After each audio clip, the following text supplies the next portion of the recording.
Hi everybody, my name is Nolan Asiala and I'll be talking to you about Kraft Heinz Company. I'll be continuing our presentation and I'm going to touch on the future business level strategy based on our findings that we've previously presented and into the corporate level strategy.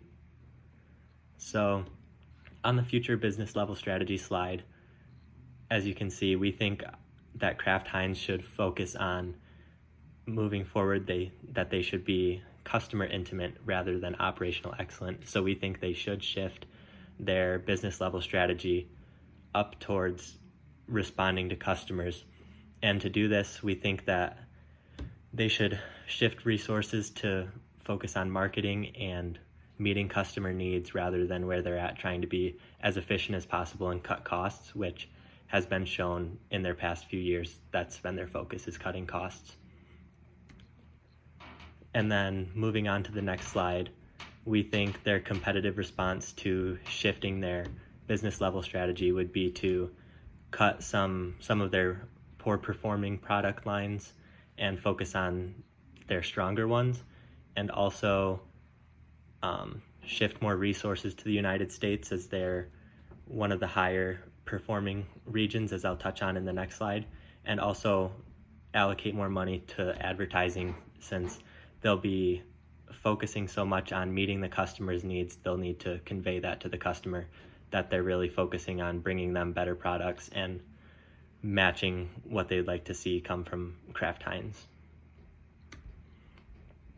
So moving on from business level strategy to the corporate level, the next slide is on their corporate structure, and Kraft Heinz is broken down into 4 different reporting segments, which are the United States, Canada, Europe, Middle East, and Africa are broken up into a third one, and their 4th category is called Rest of World, which is made up primarily of Latin American countries and the Asia Pacific region. So within all 4 of their reporting regions, they also have product categories that they report on, which are condiments and sauces, cheese and dairy, and those two product categories make up a majority of their net sales. And they also have ambient or room temperature / shelf foods and meats and seafoods, and then frozen items. And those 3 round out the 10% of net sales category. So they also have a few other product categories, but they are not big enough to report on separately. And then a little bit about the size of Kraft Heinz per region. The United States is by far the largest region. The next largest is the Rest of World segment, but the United States is about 6 times bigger than the second largest region.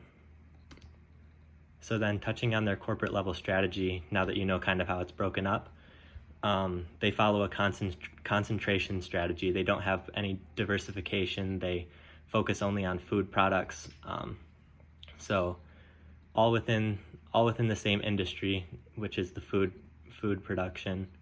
And then also along with their concentration strategy, their global strategy and how they bring products to the customers of different regions is transnational. They market their same brands to the different regions, and they have a little bit of specialization based on the region, but overall their brands are pretty recognizable across the different regions of the globe. And we think that to meet the needs of the United States business level strategy changes, they'll need to downsize a little bit through retrenchment, which we'll touch on the next slide, which we'll go to right now. The corporate level action slide. We think that the corporation should allow the United States region to make the changes that they're requesting. We think that overall that would be the best for the business with how big the United States region is. And to do this, we think that they should focus on allocating their resources a little differently. The Canadian region had a 13% decrease in net sales from 2018 to 2019.